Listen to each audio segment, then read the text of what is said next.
Madilim na madilim ang paligid. Walang kahit pataysin di man lang poste ng ilaw sa tabi ng kalsada. Wala akong ibang naririnig na ibang tunog maliban sa mabigat kong mga yabag sa lupa. Mabilis at magulo. Patuloy ang pagtakbo ko kahit walang direksyon ng pupuntahan. Hingal na hingal, nagiinit na ang lalamunan ko kakabugan ng hangin palabas. Sabay pang bumabayo ang puso ko sa dibdib. Nanlalambot ang mga tuhod ko sa lubak-lubak na daan at kung ano-anong humaharang sa mga paa ko. Ramdam na ramdam ko ang bawat saksak ng sakit sa dalampakan. Pakiramdam ko patuloy na nalalapnos ang balat at naiiwan ang ilang parte nito sa lupa. Panay ang lingon ko sa likod, takot na baka sinundan na ako ng demonyong humahabol sa akin. Nangingilid na ang mga luha ko, panay ang bigkas ng dasal na Ama namin. Pero ang totoo, hindi ko talaga ito memoryado.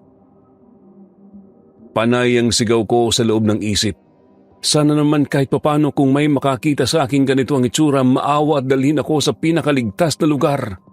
Sana naman, wag akong pabayaan ng Diyos kahit ngayon lang. Sunod-sunod ang pagpatak ng mga luha ko sa pisngi. Marahan akong napapikit. Nawawalan na ako ng pag-asa. Pero bigla akong napadilat nang sa pag-angat ng paa ko't pagbagsak wala akong naramdamang matigas na lupa. Diretso lang ang mga paa ko sa kawalan. Naputol ang hininga ko sa tindi ng takot at kaba. Na out of balance ako at nasumsub sa malamig at mamasamasang lupa. Putik! Mas lalong sumikip ang paghinga ko nang maramdamang unti-unti akong lumulubog. Sinubukan kong kumapit sa balat ng putik pero mas lalo lang akong pumapailalim.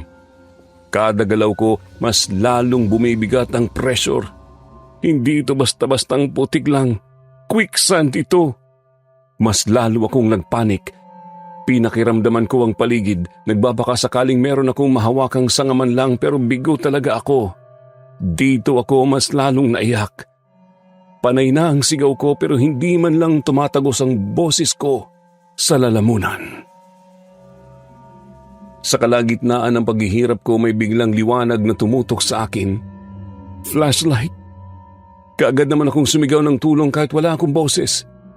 Sinubukan ko pang ikaway-kaway ang isang kamay ko pero nawawalan na rin ako ng pag-asa kasi unti-unti na rin nilalamon pati ang ulo ko. Narinig ko siyang nagsalita. Tinatawag ako pero umaalingaw-ngaw lang ang boses niya sa isip ko. Dahan-dahan siyang lumapit. Pagwakli niya ng flashlight sa akin, nanlaki ang mga mata ko nang makita si Leslie. Ang kabit ng asawa ko. Humalakhak siya ng malakas, confident sa ginawa niyang masama sa akin. Pinagmasdan ko siya hanggang sa tuluyang nagdilim ang lahat. Magandang araw sa inyong lahat mga ka-SB. Tawagin niyo na lang po akong Daday. Isa po akong single mom na binubuhay ang 10 taong gulang kong anak na lalaki, si Neo. Dati po kaming taga Maynila, pero ngayon dito na kami nakatira sa Hong Kong. Gusto ko lang pong i-share ang tungkol sa naging karanasan ko noong 2023 matapos akong ipakulam ng kabit ng asawa ko. Seaman po ang asawa ko, Sir Jupiter, si Jake. Dahil dito, halos sa 2 beses sa 3 taon lang siya nakakauwi sa amin at ilang araw lang din ang bakasyon niya at bumabalik na naman sa barko. Ako naman po sa mga oras na yun, supervisor sa isang call center company. Dahil pareho po kaming busy ng asawa ko sa trabaho, kumuha kami ng isang kasambahay na itatago ko na lang sa pangalang Leslie. Bata pa talaga siya, nasa 20s, pero masigasig sa trabaho at responsable pa. Nakitaan ko kaagad siya ng potensyal nung nagte-training pa lang siya sa pag-handle kay Neo. Kahit sobrang kulit ng batang yun, hindi ito naging mahirap kay Leslie. Understandable naman kasi ayon sa kanya, meron siyang 2 pang nakababatang kapatid na kambal na kasing edad lang ng anak ko. Nag-aaral po siya sa isang public university at kapalit ng kanyang pag-aalaga sa anak ko, ako na mismo ang gumagastos sa kanya. excluded po ang monthly pay niya sa trabaho niya sa amin. At hindi ko talaga inaasahan na ang kabutihang ipinakita ko sa kanya ay papalitan niya ng masakit na pasasalamat. Isang araw nagpaalam siyang hindi na muna papasok ng ilang araw kasi meron siyang kailangang bantayan sa ospital. Ang lola niya raw na heart attack. Siyempre ako pag ganung sitwasyon walang pero-pero, diretso ko siyang pinayagan. Tapos itong asawa ko naman hindi siya makontak. Kinakabahan na ako sa pagkakataong ito, Sir Jupiter, pero iba yung nasa isip ko. Baka kung ano na ang nangyari sa kanila dun sa barko. Umabot na lang ng 3 araw hindi ko pa rin siya makontak. Panay naman ang update sa akin ni Leslie tungkol sa lola niya pero walang pictures na pinapadala at tuwing gusto kong i-video call hindi siya sumasagot. Palaging natatiming na may ginagawa siya o nag-aasikaso sa lola niya. Pinalagpas ko na lang muna yon, pero sa totoo lang medyo may hinala na akong hindi maganda. Pilit ko namang sinasabi na baka nagkataon lang na parehong busy ang dalawa. Pero isang gabi pagdating ko ng office, papasok pa lang sana ako sa station nang bigla akong hilahin ng isa kong close na katrabaho. Pabulong niyang sinabing may kailangan akong malaman at diretso niya akong iginiya papunta sa loob ng cubicle. Di ba asawa mo yan at yaya ni Neo? Iniharap niya sa akin ang cellphone niya. Sa screen nakadisplay ang larawan ng isang babae at lalaking naghahalikan. Magkayakap sa isang sulok ng iskinita. Halata sa kanilang posture na sabik sila sa isa't isa. Sinwipe niyang screen at doon ko nakita ang video ng dalawang naglalampungan. Umawang ang labi ko. Umakyat ang lamig mula sa floor hanggang sa batok ko. May kung anong matigas na bagay ang humarang sa lalamunan ko. Hindi ko na rin napigilan ang rumagasang luha sa mga mata ko at pangingilid nito sa pisngi. Nahulog ang puso sa tiyan. Nanghina ako bigla sa tindi ng sakit na binigay sa akin. Hindi ko nagawang mag-react. Pagalit o ano, dire-diretso lang talaga ang pagbuhos ng mga luha ko. Hindi ko alam kung ano ang gagawin. Kung dapat ba akong magpasalamat kasi buhay ang asawa ko o dapat akong sumigaw dahil sa tindi ng sakit na binigay nila sa akin. At some point, Sir Jupiter, pinigilan ko ang sarili ko at inuna ko na muna ang trabaho. Lutang man, sinubukan ko pa ring ayusin ang flow ng kailangang tapusin sa gabing yun. Days and weeks passed, wala pa ring paramdam si Jake. Si Leslie naman, blinak ko na kaagad. Wala nang kailangan pang hingan ng paliwanag. Kinulit ko ng kinulit si Jake tungkol sa pagpapadala niya para sa sustento ng anak niya. Pero puro lang siya seen. Hindi ko alam kung alam niyang nalaman ko na ang tungkol sa kanila ni Leslie o sadyang binabaliwala na niya ako. Pero wala na sa akin yun. Kailangan siya ng anak niya dahil hinahanap na talaga ang presence niya. Isang umaga, kauuwi ko lang sa bahay noon bandang 6:00 nang bulabugin ng malakas na katok ang buong bahay. Nataranta ako kasi baka magising ang bata at si mama. Talagang yung katok na halos sirain na ang pinto. Dali-dali akong bumaba at tinungo ang pinto. Nagulat ako nang sa pagbukas ko mismo nito sinalubong ako ng mariing sampal, magkabilaan. Pagkatapos narinig ko ang boses ni Leslie. Sinabi nitong dapat ko nang tigilan ang asawa ko dahil hindi na siya kailanman babalik pa. Kung ano-ano ang dinada niya sa harap ko pero imbes na makinig sa kanya, ang sakit sa magkabila ang pisngi ang inalintana ko. Pagkuway napansin niyang hindi talaga ako nakikinig. Akma na sana niyang hahawakan ang pangako pero kaagad kong tinabig ang kamay niya. Malakas ko itong itinapon at mariing sinabing baka ipasundo ko siya sa pulis kung hindi siya titigil. Umigting ang panga niya sa galit. Nagkatitigan kami ng ilang segundo bago siya umalis. At dito nagsimula ang bangungot na hindi ko kailanman inaasahan. Sa mga sumunod na araw, hindi na talaga ako mapakali. Yung bang may kumukulong galit sa loob ko pero hindi ko naman magawang maipagsabi sa iba. Hindi ko rin kasi gustong basta na lang akong ikwestiyon tungkol sa pamilya ko. Isang umaga habang nagluluto ako ng almusal at baon ni Neo, panay ang patak ng luha ko. Malabo ang paningin ko kahit hinihiwa ko ang sibuyas sa ibabaw ng counter. Ilang saglit lang naramdaman kong nahiwa ko ang daliri ko. Kaagad kong nabitawan ng kutsilyo at napapikit sa tindi ng sakit. Naramdaman ko mismo ang pagbaon ng kutsilyo sa balat. Nang tingnan ko ito, napasinghap ako nang makitang wala man lang lumabas na dugo. Hintuturo ko mismo yung nasa bandang may kuko ang nahiwa at malalim. Kita mismo ang paghiwa ng balat kaya imposibleng walang dugo. Kumabog ng malala ang dibdib ko. Pinilit ko itong paduguin pero wala talaga. Weird naman kung ganun. Hinayaan ko na muna ito dahil siguradong malilate si Neo kung pagtutuunan ko masyado iyon ng pansin. Baka kako normal lang. Ramdam ko yung kirot na parang sa pulso. May tibok at kada tibok palalim ng palalim ang sakit. Pinaikutan ko ng bandage ang daliri ko tapos inihatid ko ang bata sa eskwelahan na parabang walang nangyari. Pagdating ko sa bahay, diretso kong ginawa ang mga gawaing bahay. Day off ko kahapon at ngayon. Nang pumasok ako sa kwarto ni Neo, ang unang napansin ko talaga ay ang nakausling bond paper na nasa ilalim ng unan niya. Hindi naman sa mahilig akong mangialam pero as parent madalas kong i-check ang mga ginagawa ng anak ko. Drawing pala ito. Pero nangunot ang noo ko nang makitang doodle ito ng mukha ng isang babae. Pulang-pula ang buong mukha niya at meron itong pigsa-pigsa na malalaki sa buong mukha. Doon sa gitna ng mga pigsa may mga linya-linya pang pa-curve na parabang mga uod na nagsilabasan.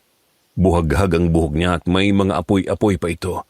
Malalaki ang mga mata, napakalapad ng ngiti. Kitang-kita ang apat na pangil at napakatulis na mga ngipin. Napahawak ako sa dibdib. Alam ko naman na malakas ang imagination ng mga tulad ni Neo sa ganong edad pero ang pinagtatakan ko talaga paano siyang nakagawa ng ganon nang walang reference. Sa pagkakaalam ko pa naman sa mga ganitong senaryo may nakikitang kakaiba ang isang bata. Kinabahan ako para sa anak ko. Nangunot lalo ang noo ko nang unti-unting maramdaman ang pag-init ng mga daliri ko.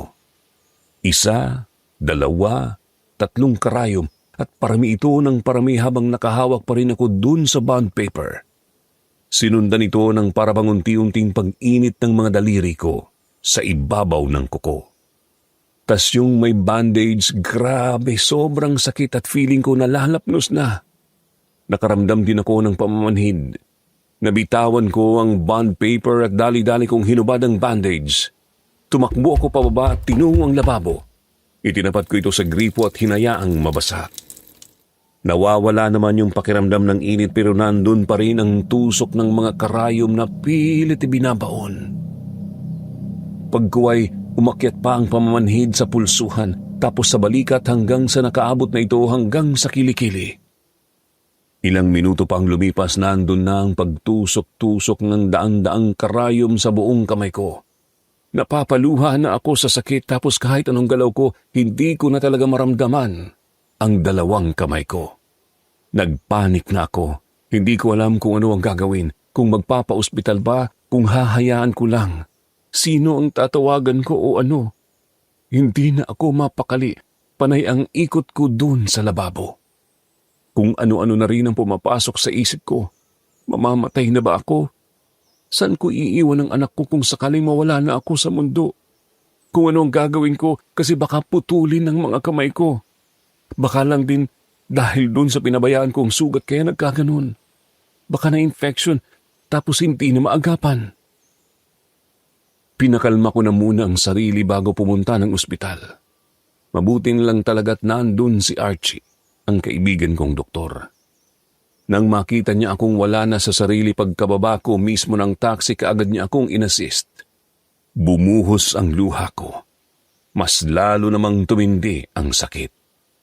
Nag-run ng tests pero lahat normal.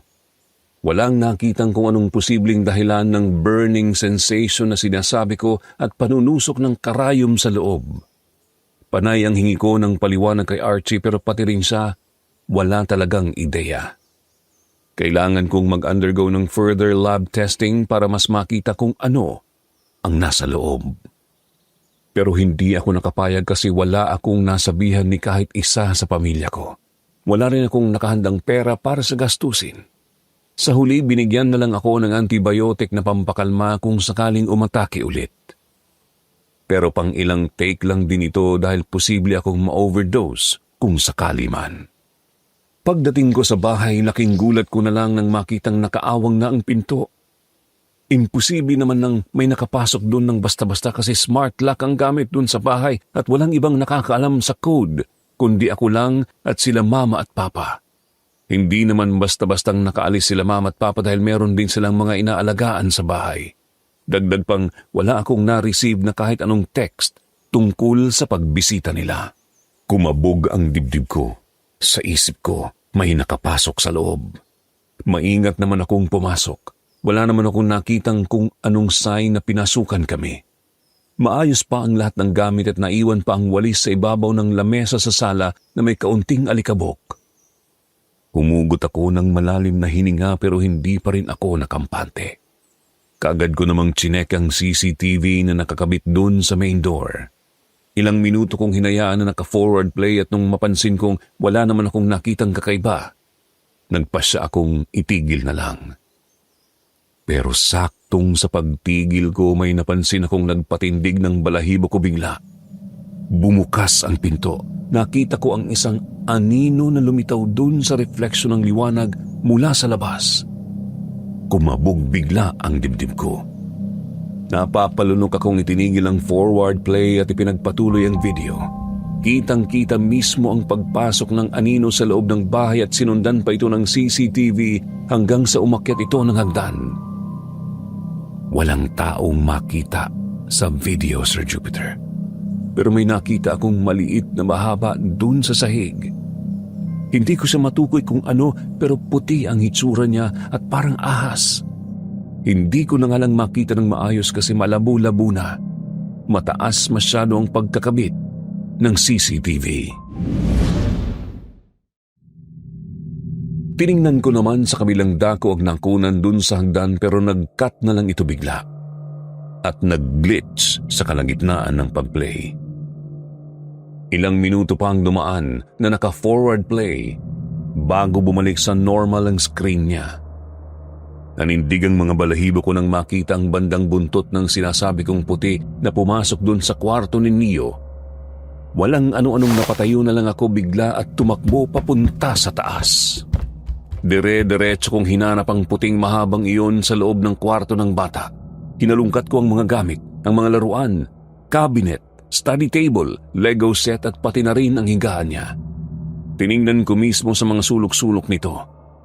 Ang sa isip ko talaga that time, ahas ang naandoon. Pero wala.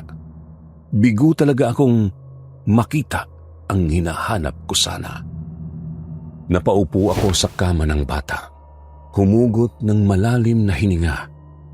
Saka ito'y binuga ng dahan-dahan palabas. Ano bang meron? Bakit? May gumugulo na naman ba sa bahay namin? Wala naman na si Jake. Bakit meron pang magpapahabol? Sa pagkakataong yun, nawala talaga sa isip ko ang tungkol sa nararamdaman ko, Sir Jupiter. Napalitan ng kaba, pag-aalala, at hindi pagiging komportable sa loob. Bandang 4:00 dumating si Neo. Pinasundo ko na muna siya kay Papa dahil yun nga baka hindi ko kayanin mag-drive. Pagdating nila sa bahay, pinacheck ko kaagad kay Papa ang kwarto ni Neo at baka may ahas talaga doon.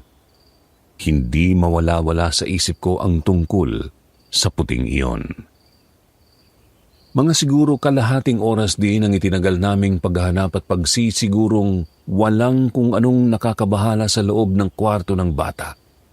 Bago ko siya hinayaan na pumasok doon. Pagkatapos kinausap ko si Papa sa baba. Pasikreto kong ipinakita sa kanya ang doodle ng apo. Taka naman siyang napatingin sa akin at nagtanong kung ano ang meron. Bumaba ang tingin niya sa bond paper. Unti-unti siyang napakunot noo habang pinag-aaralan ang bawat guhit sa papel. Ilang sandali pa'y inilapit pa niya ito sa kanyang mukha para mas maaninag ang mga detalyeng iginuhit. Tahimik ang paligid habang patuloy siyang nakatitig sa drawing na parabang may hinahanap o sinusuri. Pagkatapos ng ilang minuto, tiningnan niya ako sa mata at sa seryoso at mabigat na tono tinanong niya, "May nangkulang ba sa'yo?" Gusto kong matawa sa tanong niya, pero pagbalik tingin niya doon sa doodle, nakita ko ang seryoso niyang mukha. Hindi ako nagsalita. Pagkuway napatingin siya sa akin. Inulit ang tanong niya. Nag-aalinlangan kong sinabi sa kanyang hindi ko alam. Tinanong ko rin siya kung paano niya nasabing kulam yun, i-drawing lang naman ng bata.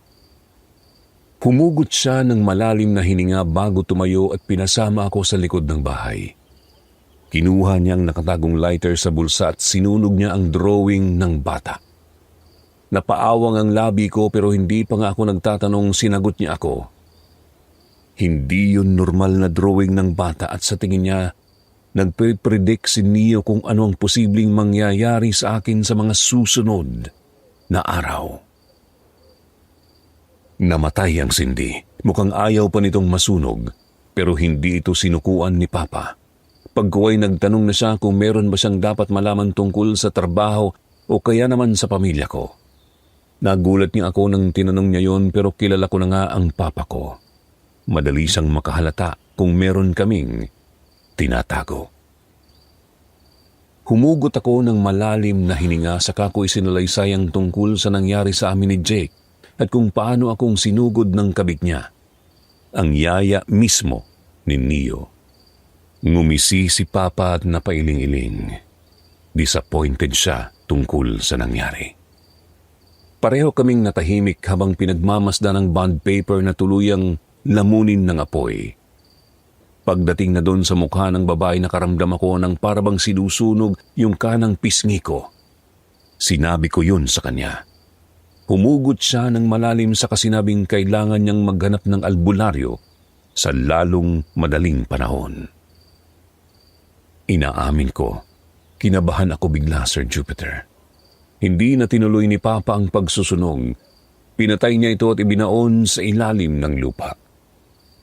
Hindi na ako nakapagsalita. Tuluyan siyang umalis. Para mawala sa isip ko ang tungkol sa sinabi niya, nagluto na muna ako ng hapunan. Nung naghihiwa na ako ulit ng sibuyas, napatingin ako sa sugat ko na hindi ko man lang napansin ng ilang oras. Nangunot ang noo ko nang mapansing. May itim na ang bandang gitna nito, dun sa bukas mismo. Para siyang maliit na tuldok ng pentel pen sa loob ng sugat pero wala pa rin dugo. Tsaka namumutla ang bandang yun. Chinek din naman yun ng doktor pero wala siyang sinabi sa akin. Maya-maya habang naggigis ako, narinig ko si Neo na tinawag ako mula sa taas. Hindi ko naman mapag-iwanan ang niluluto ko kaya pinababa ko siya. Narinig ko ang yabag papalapit, Sir Jupiter. Pero hindi ko magawang makalingon dahil sa niluluto ko. Maya-maya lang naramdaman kong may malamig na dumikit sa akin sa likod at pagtingin ko rito, laking gulat ko na lang nang makita ang isang taong napakaitim. Ang nakita ko lang talaga sa kanya ay ang mga mata niyang puro puti at malapad ng ngiti. Matutulis ang mga ngipin at may 4 na pangil sa magkabilang gilid. Napaso ako dahil sa pagkataranta. Naabot ng apoy ang buhok ko. Sumigaw ako ng sumigaw para manghingi ng tulong. Dumating naman si Neo. Hindi usual ang hitsura niya. Namumutla at laylay ang ilalim ng mga mata. Pasuray-suray at mahina ang paglalakad niya. Nakapilig ang ulo. Sa isang kamay niya may nakaipit na bond paper na may drawing. Pilit kong inaalis ang sarili ko doon sa kinaroroonan pero nakadikit ang mga paa ko sa sahig. Nagsimulang tumawa ng malakas ang nilalang na nasa harap ko. Umalingaw-ngaw ang tawa niya sa isip ko. Panay naman ang sigaw ko ng tulong pero walang nakakarinig hanggang sa tuluyan ang nasakop ang buong ulo ko ng apoy. Tumigil si Neo sa harap ko at dahan-dahang iniharap sa akin ang drawing niya. babaeng nasusunog ang buhok. Dito ako mas lalong nagsumigaw.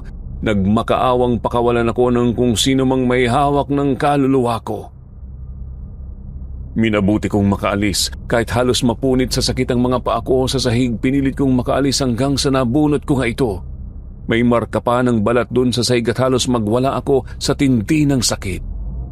Isa pang paa, hinawakan ko ito ng mahigpit at pinilit na binunot. Sobrang sakit na sa bandang ulo. Pakiramdam ko natunaw na ang buong anit ko. Nagsisilaglagan na ang mga buhok sa sahig. Pagkabunot ko ng isa pang paa, tumawa lalo ng malakas ang demonyong nasa harap ko. Hindi niya ako ginalaw, nakatingin lang siya sa akin ng malapitan. Sa tindi ng sakit na naramdaman ko nang mahiwalay ang balat dun sa sahig, halos naputol ang mga ugat ko sa liig. Tumakas ako. Dumiretso ako sa banyo at binabad ko sa bathtub ang ulo kong nag-aapoy. Napasigaw ako ulit nang maramdaman ang sakit sa lapnos na anit. Kumikirot-kirot pa ang mga paa ko. Puro na lang ako iyak, Sir Jupiter. Nang hina ako masyado. Hindi ko alam kung sinundan ba ako ng demonyo at ni Neo, pero ang importante, kahit papano magagawa kong makaligtas kung sakali. Dahan-dahan akong lumabas ng banyo. Tingin dito, tingin doon. Walang nakaharang na kung sino o anong nilalang. Walang pag-aalinlangang lumabas ako at tumakbo papunta sa pinto. Nasakop na ng gabi ang buong paligid kong kaya't wala na akong halos makita. Pero kahit alam kong delikado at wala akong kaalam-alam kung saan ba ako patungo, tuloy ang pagtakbo ko ng mabilis. Hingal na hingal. Nagiinit na ang lalamunan ko, kakabugan ang hangin palabas. Sabay pang bumabayo ang puso ko sa dibdib. Nanlalambot ang mga tuhod ko sa lubak-lubak na daan at kung ano-anong humaharang sa mga paa ko.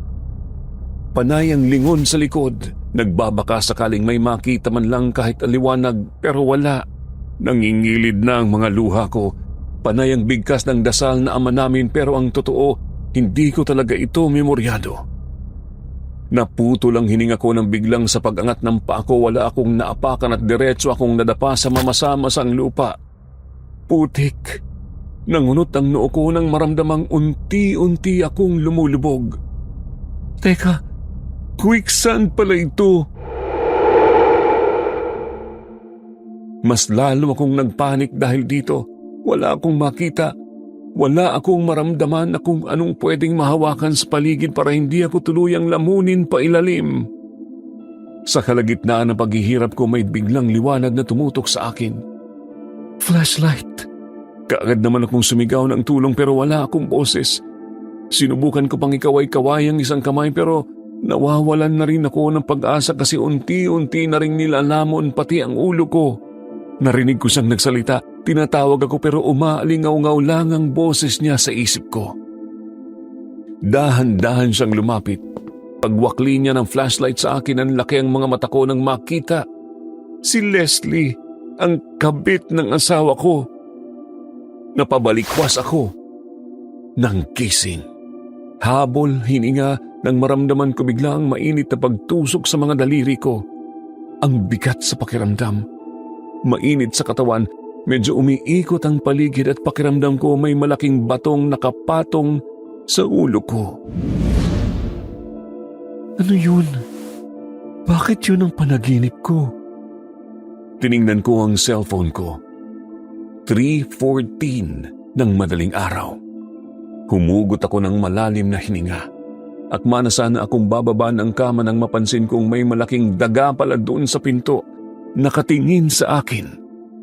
Hindi naman ako natatakot doon pero nagulantang talaga ako pagkakita noon. Unusual para sa akin yung laki niya, Sir Jupiter. Parang yung 2 months old na pusa tapos ang lagkit pa ng mga tingin sa akin. Napalunok ako. Nang bumaba na ako, dali-dali naman siyang umalis at dumiretso sa ilalim ng aparador na nasa bandang kilid. Tiningnan ko naman kaagad ang ilalim nito at laking gulat ko talaga nang tumambad ang isang mukha doon. Agnas ang buong katawan, basa ang buhok at walang itim ang mga mata. Bahagya siyang nakangiti. Sa takot ko napasigaw ako, tumakbo papunta sa pinto, diretsong lumabas.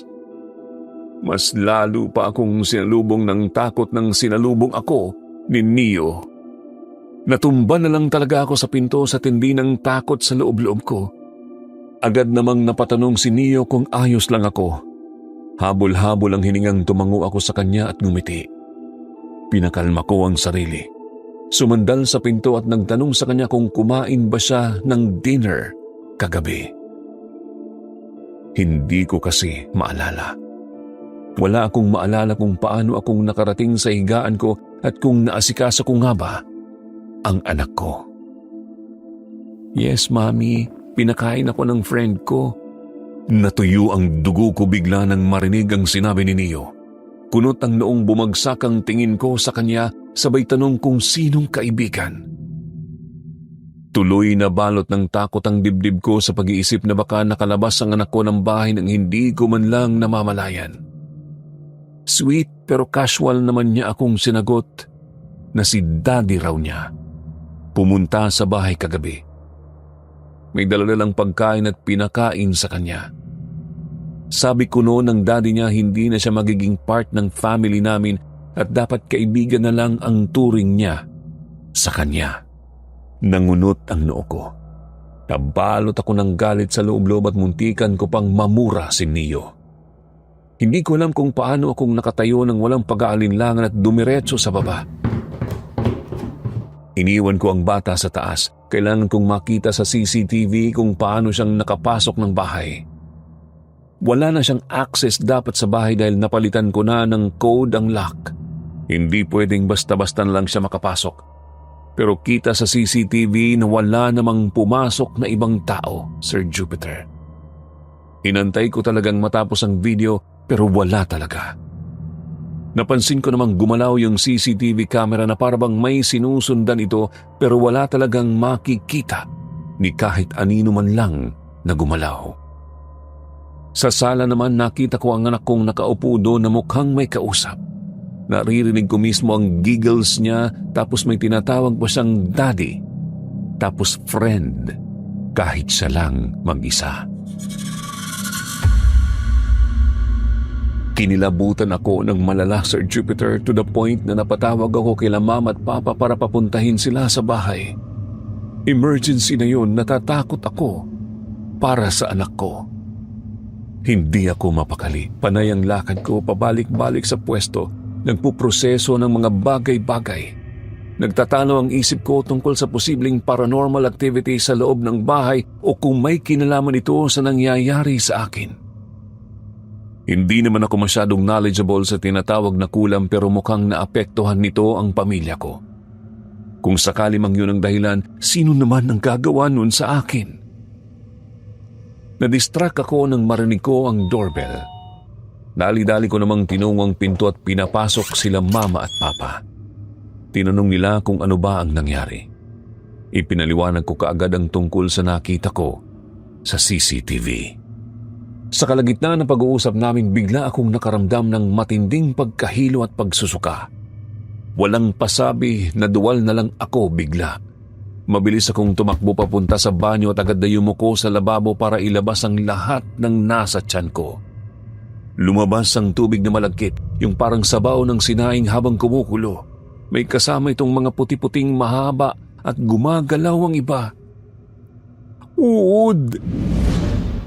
Nanlaki ang mga mata ko sa nakita ko. Naramdaman ko ulit ang pag-ikot ng sikmura ko at mas lalo akong naduwal. Sa sobrang pagkabigla at pagkasuklam, natataranta kong tinawag si mama. Sabi ko sa kanya kailangan na akong dalhin sa ospital. Ilang minuto akong nakatayo sa harap ng lababo. Hinintay ko kung may kasunod pa. Habang pinupunasan ko ang bibig ko, napansin ko ang kirot sa daliri kong nahiwa. Nang tingnan ko ito, nagulat ako nang makita kong nangingitim na ang balat sa paligid ng sugat, mula sa mismong hiwa hanggang sa may kuko. Sa mas malapit na pagtingin, napansin ko ang maliliit na puting kung ano na gumagalaw sa loob at paligid ng sugat. Naiyak na akong nagtatakbo papunta kila mama at papa. Natataranto kong ipinakita ang nanginginig kong daliri. Pareho silang nagulat at hindi alam kung ano ang gagawin. Mas lalo lang kaming nagpanik nang bigla kong maramdaman ang pagkirot ng sikmura ko ulit. Naduwal ako sa harap nila. Pare-pareho kaming natigilan nang makita ang buntot ng isang daga. Dali-dali kaming napatakbo sa ospital pero pagdating namin doon, bigo na naman kaming nabigyan ng matinong resulta. Puro kasi normal ang tests at kahit obvious na ang mga ebidensyang may kakaiba sa balat ko, lalo na dun sa part na inuuod na, ang nirecommend lang ng doktor ay antibiotic. Wala silang makitang dahilan para putulin ang bahaging yon. Iyak na ako ng iyak kasi hindi ko na talaga alam ang gagawin ko. Maya't maya rin ang duwal ko ng sabaw ng sinaing na mayroong mga patay na uod. Namumutla na ako't nanghihina dahil sa dehydration pero walang magawa ang mga doktor. Kahit ano rin kasing ipatake sa akin, walang ni kahit anong pagbabago. Inabot kami ng ilang araw sa ospital.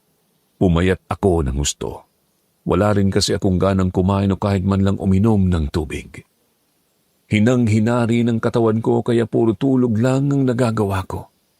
Yung pangingitim ng daliri ko halos umabot na hanggang sa ibang daliri. Mamasa-masa ang texture ng balat at hindi pa rin nawawala ang mga puti-puti. Nararamdaman ko ang paggalaw ng mga ito at talagang nangangati. Ipinabandage ko na lang ang sugat na yon para hindi ko magalaw. Kaso mas lalong lumala. Hindi na ako halos makatulog at pakiramdam ko umaabot na hanggang kilikili yung kirot pag nanunusok ng karayom yung apoy.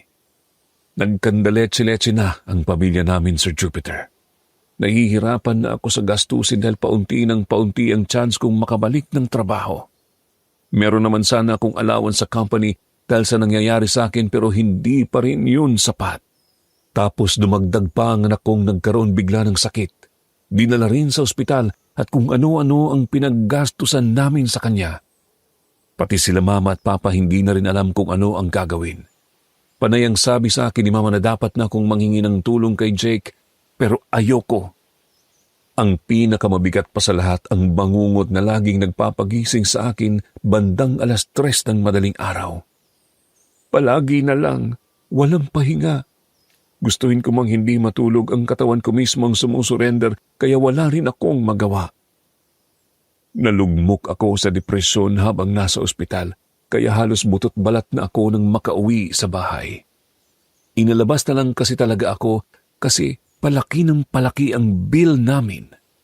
Wala namang nangyayari. Panay ang submit namin ng tests for testing pero wala pa rin nangyari. Puro normal.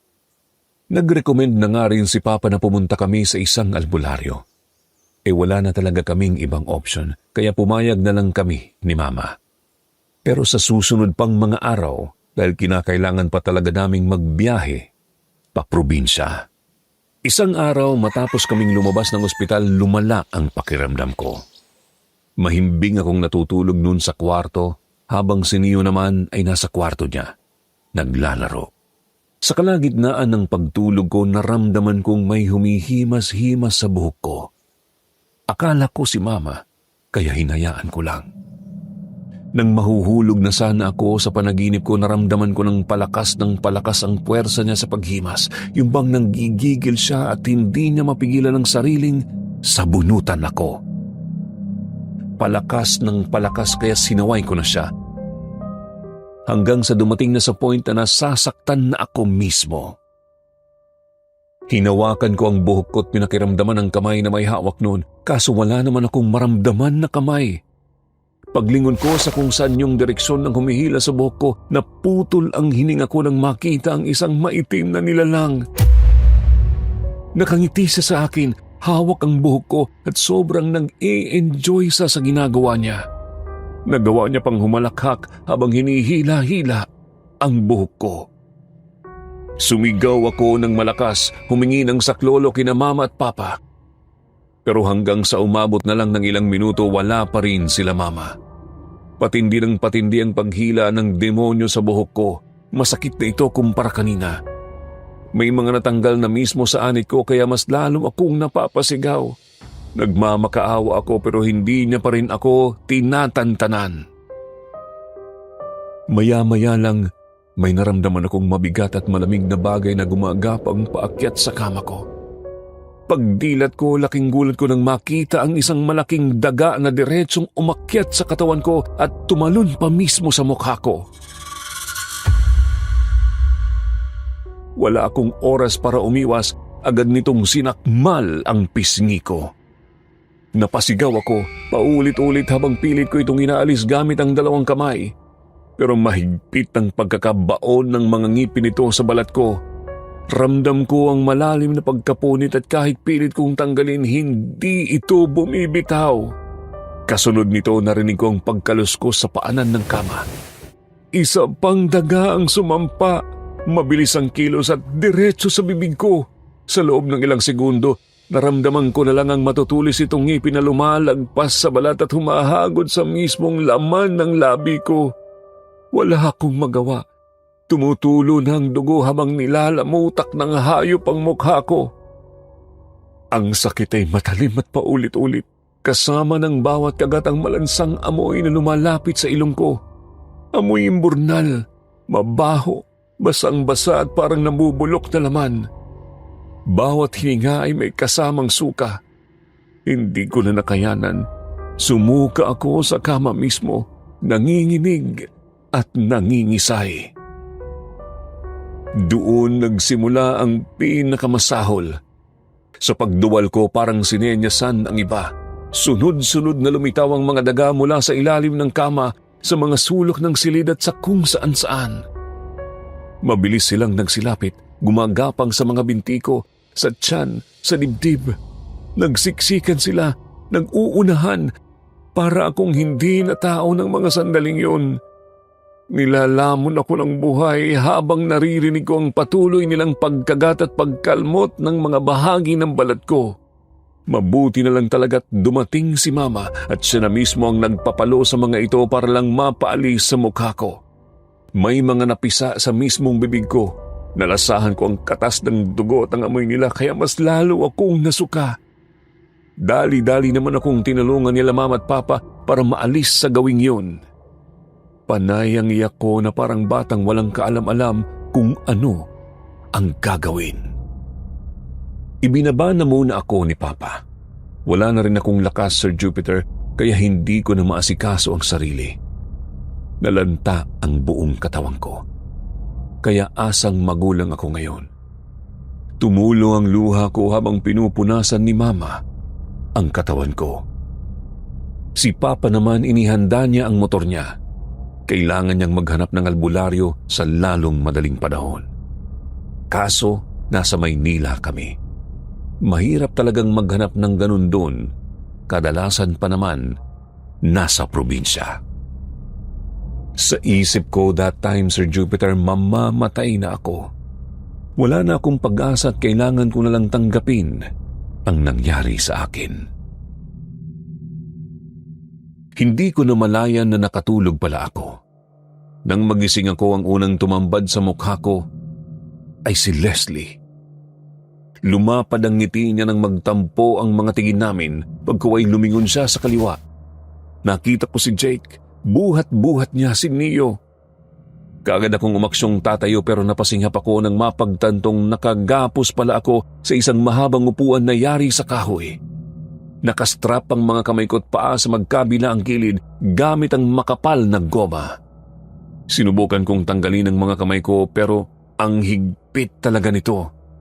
Tumawa ng malakas ang dalawa, kasunod nito ang pagtawag ni Neo sa akin ng Mami. Pagtingin ko sa kanya may ipinakita siya sa aking drawing niya. Babaeng nasusunog habang nakagapos ang mga kamay at paa sa mahaba at malaking upuan. Dito gumuho ang mundo ko. Napagtanto kong yung mga doodle niya pala na nakita ko nung isang araw pati dun sa panaginip ko. Ako pala yun. Ako yung babaeng pinapahirapan sa drawing niya. Nakisabay siyang humalakhak sa dalawa. Sumigaw ako. Nagpupumiglas. Gusto ko siyang mayakap. Nagmakaawa ko kay Jake na wag kukunin ang anak ko pero hindi siya nakinig. Mas lalo niya akong pinagmukhang tanga. Ilang saglit pa unti-unti kong naramdaman ang kakaibang init sa likod ko. Sa una parang simpleng init lang mula sa araw. Pero mabilis itong lumalalim. Napansin kong nagsisimula ng mangati at manghapdi ang balat ko. Dahan-dahan naramdaman ko ang pagliyab ng maliliit na balahibo sa batok ko. Hindi ako agad nakagalaw. Napako ang katawan ko sa kinauupuan ko. Habang lumilipas ang segundo, mas lalong lumalakas ang init. Kumalat ito mula sa likod, pataas sa liig at pababa sa bewang. Ramdam ko ang init na dumadaloy sa buong katawan ko. Unti-unting sinasakop ang bawat bahagi ko. Sinubukan kong bumangon. Gusto kong tumakbo. Gusto kong sumigaw. Pero tila nawalan ako ng kontrol sa katawan ko. Hindi ako makagalaw. Humigpit ang pagkakahawak ng takot sa akin. Sa gilid ng paningin ko may kung anong kumikislap. Liwanag na gumagalaw. Paglingon ko, doon ko lang napagtantong may apoy na palapit. Pabilis ng pabilis ang pagkalat nito. Nasusunog na pala ang kinauupuan ko mismo. Lumalakas ang apoy, humahabol sa akin at wala akong magawa kundi titigan ito habang palapit ng palapit sa balat ko. Dito na ako mas lalong nataranta pero hindi man lang nila ako tinulungan. Naglakad sila palayo. Hinayaan ako hanggang sa unti-unti akong nilamon ng apoy. Iminulat ko ang mga mata ko. Tumambad sa akin ang mukha ni Mama. Tinanong niya ako kung kumusta ang pakiramdam ko. Wala na naman akong nasabi. Masakit ang mga labi ko at hindi ko magawang igalaw kahit man lang kaunting buka lang sana. Nanunuot pa rin ang sakit. Nararamdaman ko pa rin ang mga ngipin sa ibabaw ng mukha ko. Ipinikit ko ulit ang mga mata ko. Humugot ako ng hininga. Ang panaginip na yun tungkol kay Leslie at Jake, meron kayang ibig sabihin yun? Si Neo, bakit kaya kasama siya? Teka, si Neo. Nataranta na lang ako bigla, Sir Jupiter. Isinenyas ko kay Mama ang anak ko. Gusto ko siyang makita. Kaagad namang tinawag ni Mama si Neo na nasa taas pa pala. Sumagot naman siya at maya-maya'y nasilayan ko siya sa hagdan. Pilit ang ngiti ko sa kanya. Napansin kong may hawak-hawak siyang bond paper at 2 crayons. Bumaba siya at niyakap ako. Itinago niya pa sa akin ang drawing niya. Tinanong siya ni Mama kung ano ba yun. Inilagay niya ang hintuturo sa gitna ng lips niya at nanlalaki ang mga matang napatingin doon sa hagdanan. Huwag ka noisy, Lola. Maririnig ka ng friend ko. Ayaw niya ipakita ang drawing ko kasi surprise to kay Mama. May part sa akin na gusto kong matuwa pero at the same time, nandun yung kakaibang pakiramdam. May mali. Nakisabay naman ako sa sinabi ng binata. Si Mama napatingin sa akin. Pareho kaming nagtataka. Nilapitan niya si Neo at nagtanong kung sino yung friend niya. Tiningnan niya ng maigi ang hagdan at maya-maya'y ibinigay ang bond paper kay Mama. Nawala bigla ang ngiti ni Mama at natutup nito ang bibig. Pagkuway nahulog ang kamay niya sa dibdib at malakas ang boses na nagtanong kay Neo. Sino ba ang kausap niya talaga? Kita ko ang galit at the same time takot sa ekspresyon ni Mama. Halos higpitan niya ang hawak sa braso ng bata habang tinatanong niya ito. Ayaw kasing sumagot ng anak ko. Magagalit daw ang kaibigan niya. Nabahala ko sa parehong sagot ni Neo at ang paghigpit ng kamay ni Mama. Gusto ko naman sana siyang sawayin pero wala akong lakas magsalita. Hindi ko alam kung ano ang gagawin ko para mapakalma si Mama. Mabuti na lang talaga't iniligtas ni Papa ang sitwasyon. Dumating siya at napansin kung ano ang ginagawa ni Mama sa apo. Dali-dali niya itong sinaway sabay ng tanong kung ano ba ang nangyayari. Malalim na hininga ang pinakawalan ni Mama sa ere bago patapong ipinakita kay Papa ang bond paper. Tapos ipinakita niya naman sa akin. Tumigil ang mundo ko nang makita ang doodle ni Neo. Isang babaeng puno ng sugat ang mukha, nakahiga sa loob ng isang kahon at may mga bulaklak sa paligid. May malaking tao sa bandang ulo.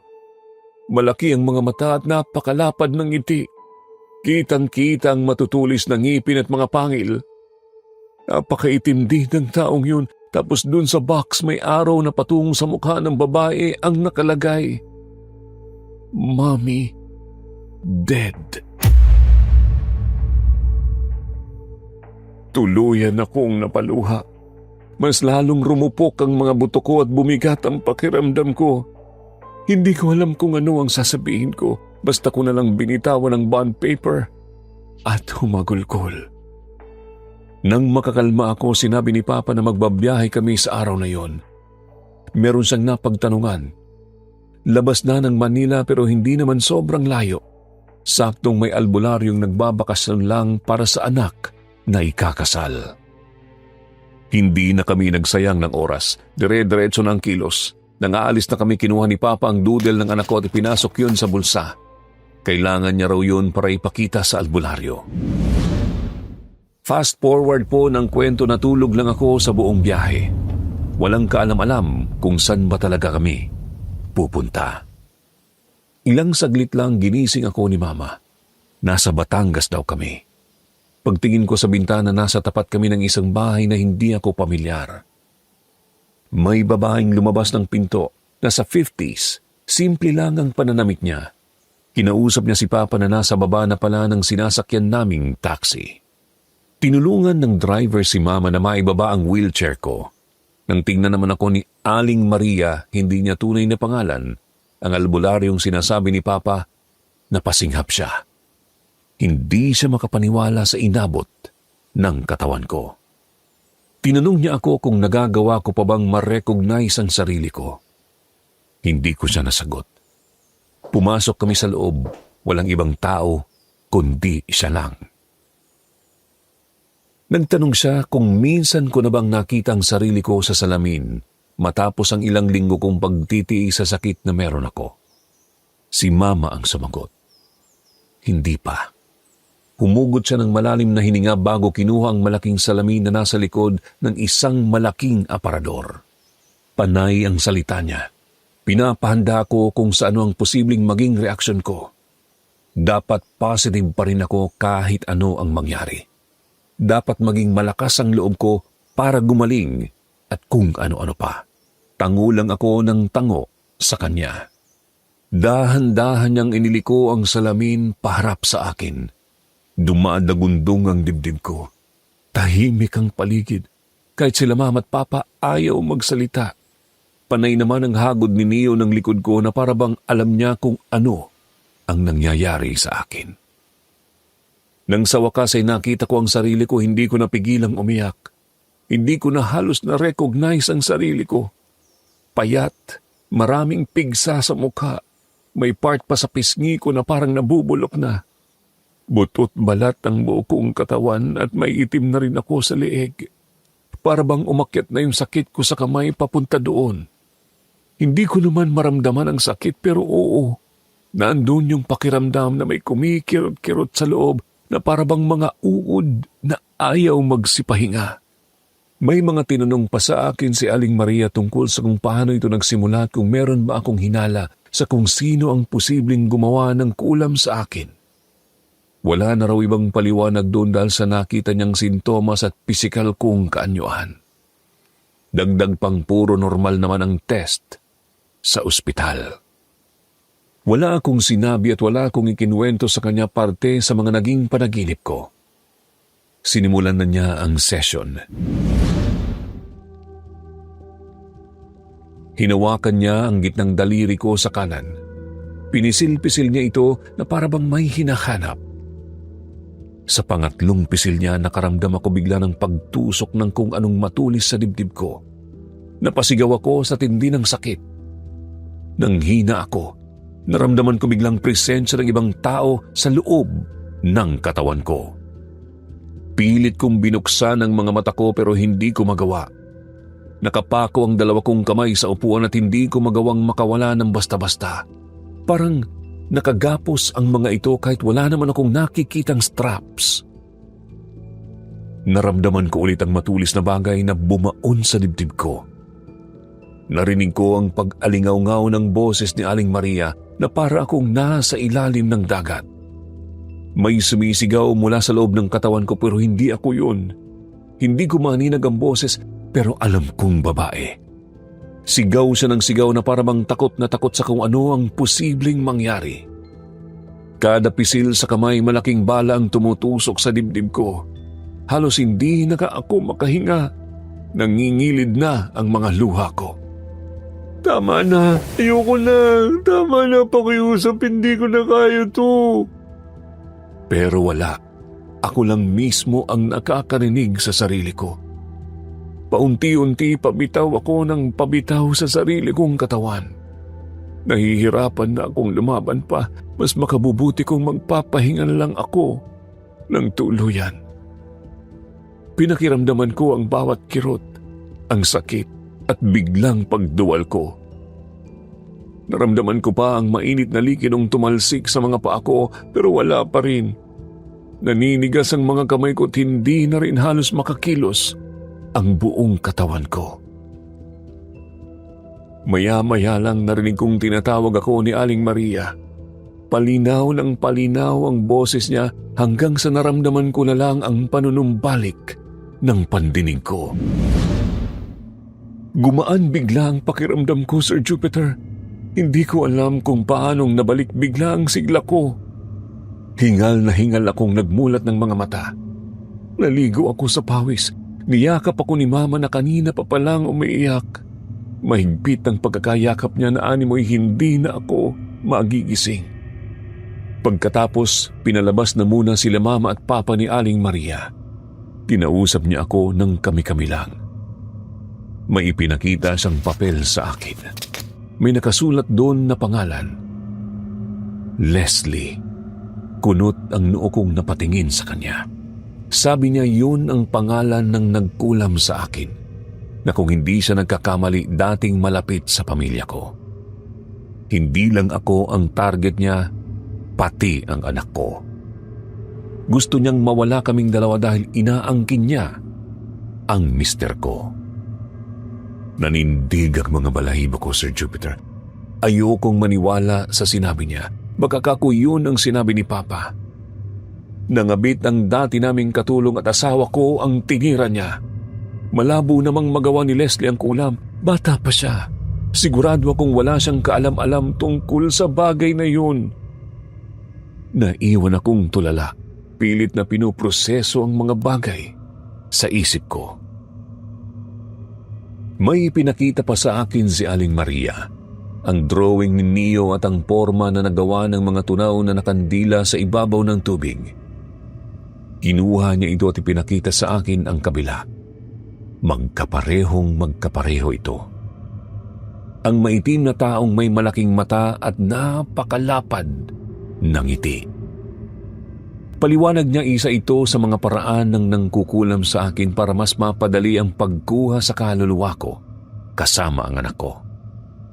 Nakapasok na sa bahay ang nilalang at kung hindi pa ako nagpakonsulta sa kanya sa araw na yun, posibleng patay na ako kinabukasan. Hindi niya tiyak kung meron bang inutusan si Leslie o kung si Leslie ba mismo ang siyang may kagagawan ng lahat. Regardless, parehong delikado kung napabayaan ng panahon, kung hinayaan ko lang. Umuwi kami sa araw ding yun sa Maynila, pero hindi kami dumiretso sa bahay namin. Pansamantala kaming nanatili sa bahay ng parents ko. Kahit papaano simula nga sa araw na yun, naging maayos ang pakiramdam ko. Nagkaroon na ako ng ganang kumain. Nagawa